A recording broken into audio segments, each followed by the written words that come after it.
Baik, selamat pagi rekan-rekan mahasiswa kelas perancangan struktur beton. Pada kali ini kita akan lanjutkan pembahasan yang terakhir, yaitu mengenai desain beam column joint untuk sistem rangka pemikul momen khusus. Berikut adalah outline materi kuliah pada hari ini. Yang pertama adalah mengenai pengecekan dimensi dari joint. Kemudian yang kedua adalah desain tulangan transversal untuk confinement pada joint, dan yang terakhir adalah menghitung gaya geser dan mengecek kuat geser pada joint tersebut. Nah, kita tahu bersama bahwa kita telah membahas tentang tulangan lentur dan juga tulangan geser baik pada kolom dan juga pada balok. Lalu mungkin akan ada area yang belum kita diskusikan lebih lanjut, yaitu area yang menjadi pertemuan antara kolom dan balok tersebut. Bagaimana tulangan yang harus kita pasang di area tersebut? Nah, itu akan kita diskusikan pada slide kali ini. Nah, yang pertama adalah pengecekan dimensi joint. Ini lagi-lagi karena sistem rangka pemikul momen khusus itu memerlukan beberapa detail-detail yang harus dicek ya. Ini adalah salah satu persyaratan geometri yang harus dipenuhi. Jadi, luas efektif joint atau AC itu harus kita hitung sebagai perkalian antara lebar efektif joint dan juga tinggi H, seperti yang bisa Anda lihat pada gambar berikut ini ya. Jadi setidaknya kolom ini akan menjadi ada daerah begitu ya yang akan diambil sebagai luasan dari joint yang disebut sebagai AC, yang mana ini bisa dilihat pada area yang diwarnai abu-abu berikut ini. Nah, pada perencanaan beam kolom joint atau hubungan balok kolom, gaya pada tulang lentur di muka hubungan balok kolom ini dapat ditentukan berdasarkan tegangan leleh 1,25 FY. Dan faktor reduksi untuk perencanaan joint ini bisa kita ambil sebesar 0,8. Lalu beberapa persyaratan geometri yang harus dipenuhi, diantaranya adalah untuk beton normal, dimensi kolom pada beam kolom joint dalam arah paralel tulangan longitudinal balok itu minimum adalah 20 kali diameter tulangan longitudinal terbesar pada balok tersebut. Untuk beton ringan disyaratkan lebih longgar, yaitu 26 kalinya. Oke, kita coba cek pada kasus kolom kemarin ya, 750 kali 750 mili. Ini AC-nya adalah 562.500 mm persegi, dan panjang joint yang diukur paralel terhadap tulangan lentur balok yang menyebabkan geser di joint sedikitnya adalah 20 kali diameter longitudinal terbesar, yaitu nilainya adalah 500. Artinya ini sudah memenuhi syarat. Lalu juga ada persyaratan tulangan confinement pada joint. Jadi tulangan transversal seperti sengkang tertutup yang dipasang pada area sendi plastis kolom atau ujung kolom atau tumpuan kolom itu juga harus dipasang di area beam kolom joint, kecuali jika joint tersebut dikekang oleh komponen struktur balok yang terhubung atau merangka kepadanya. Nah, lalu bila ada balok-balok dengan lebar setidaknya 3/4 dari lebar kolom dan terhubung di keempat sisi beam kolom joint, maka tulangan transversal yang dipasang boleh diambil setengah dari area sendi plastis kolom. Dan tulangan transversal ini harus dipasang mulai dari tepi terbawah balok yang terhubung pada joint tersebut, serta spasi tulangan transversalnya pada kondisi ini boleh kita longgarkan menjadi 150 mm. Nah, di pasal 21731 SNI Gempa ini juga disyaratkan bahwa harus ada tulangan confinement dalam joint. Kemudian untuk joint interior di pasal lanjutannya ya, 21732, tulangan confinement yang dibutuhkan setidaknya setengah tulangan confinement yang ada di ujung atau tumpuan kolom. Kita bisa ambil setengah dari ASH per S yang kemarin ada di slide tulangan geser kolom ya, itu adalah 4,4 mm persegi per milimeter, setengahnya adalah 2,2. Nah, spasi vertical hoops juga boleh diperbesar atau dilonggarkan menjadi 150 mili. Lalu jarak bersih antar tulangan tekan dan tulangan tarik balok adalah 456 mili. Kita akan coba pasang dengan 3 buah hoops. Yang pertama dipasang pada jarak 50 mili di bawah tulangan atas, dan area tulangan hub yang dibutuhkan adalah 150 kali 2,2 mm persegi per milimeter, yaitu 330 mm persegi. Kita coba dengan 3 kaki diameter 13 ya, kita akan peroleh bahwa luasan tulangan atau ASH ini sudah memenuhi syarat minimum 330 mm persegi.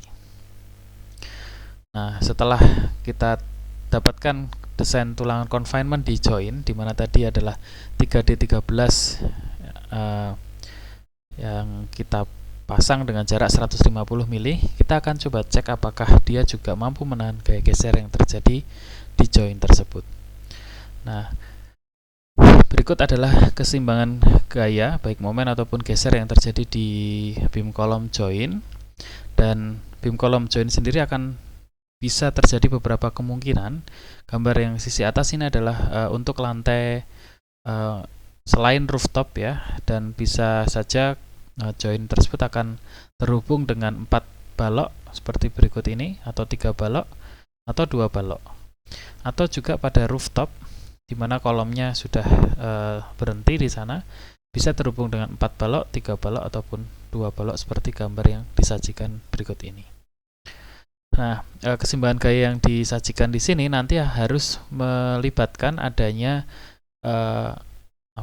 F-yield yang kita naikkan menjadi 25% atau 1,25, dimana keseimbangan gayanya bisa Anda lihat pada gambar diagram gaya berikut ini, dan nanti beberapa persamaan bisa Anda turunkan dan Anda bisa lakukan pengecekan apakah gaya geser yang terjadi di join mampu untuk ditahan oleh desain tulangan confinement yang ada di join tadi. Lalu kuat geser yang dapat diberikan oleh beam column join itu juga akan tergantung pada kondisi kekangan yang ada ya, bahwa berdasarkan SNI beton, persamaan kuat geser beam column join bisa dihitung sebagai berikut, di mana C-nya itu dibatasi sama dengan 1,7 untuk beam column join yang terkekang pada keempat sisinya, lalu 1,25 untuk yang terkekang di ketiga sisi dan atau 2 sisi, serta 1 untuk hubungan yang lainnya. Kemudian suatu balok yang terhubung pada suatu beam column join itu dianggap memberikan kekangan jika setidaknya 3/4 bidang muka beam column join tersebut tertutup oleh balok yang terhubung kepadanya. Beam column join dapat dianggap terkekang penuh bila ada 4 balok yang terhubung di keempat sisi beam column join tersebut. Nah, beberapa kegagalan yang terjadi di beam column join itu ditemukan ya pasca gempa yang ada di Indonesia beberapa kali begitu, karena ini detailing tulangan confinement yang ada di beam column join yang tidak dilaksanakan dengan benar ya. Ini terlihat bahwa jarak antar tulangan confinement sangat jauh, sehingga justru join ini yang akan menjadi titik lemah dari struktur tersebut. Nah, seharusnya ini detail tulangannya bisa dilihat seperti gambar yang sebelah kanan yang dilaksanakan dengan cukup baik, bahwa di area hubungan balok kolom juga perlu dipasang sengkang tertutup semacam ini.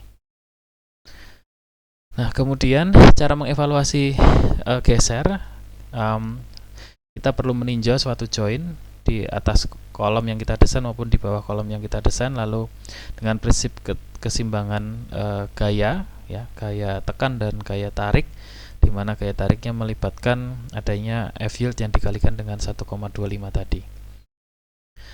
Nah, dari sini probable moment yang terlibat yaitu adalah 768 kN dan 406 kN, dan pada join tersebut kekakuan kolom atas dan bawah itu sama, sehingga distribution factornya bisa kita ambil 0,5, maka momen yang terjadi adalah 587 kN yang terjadi pada join yang kita desain saat ini. Lalu geser pada kolom sisi atas itu adalah 587 plus 587 dengan asumsi kekakuannya sama tadi ya, kolom atas dan bawah, dibagi dengan panjang kolomnya itu 3,1, kita akan dapatkan 379 kN.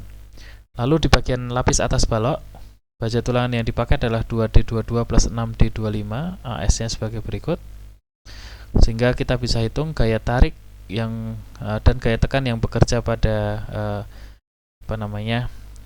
keseimbangan gaya berikut ini, yaitu adalah T1, C2, C1 dan T2, bisa dibaca pada perhitungan di sebelah kirinya, dan keseimbangan gayanya bisa kita lihat dengan persamaan berikut, yaitu sebesar 3.327 kN ke arah kiri ya. Nah, nilai tersebut nanti akan kita bandingkan dengan kekuatan geser nominal dari join yang bisa kita hitung sebagai 1,7 akar F aksen C dikalikan AC, di mana 1,7 ini tergantung dari kolom tersebut terhubung dengan berapa balok di join tersebut ya. Ternyata VN-nya adalah kita peroleh setelah dikalikan dengan V 3.928 kN, dan dia sudah lebih besar dari gaya geser yang harus ditahan, yaitu 3.327 kN. Artinya tulangan confinement pada beam column join yang ada di tahap awal tadi bisa kita pakai untuk menahan gaya geser yang terjadi pada join tersebut. Ya, saya pikir itu yang bisa saya sampaikan untuk materi kuliah terkait dengan kolom dan beam column join. Terima kasih.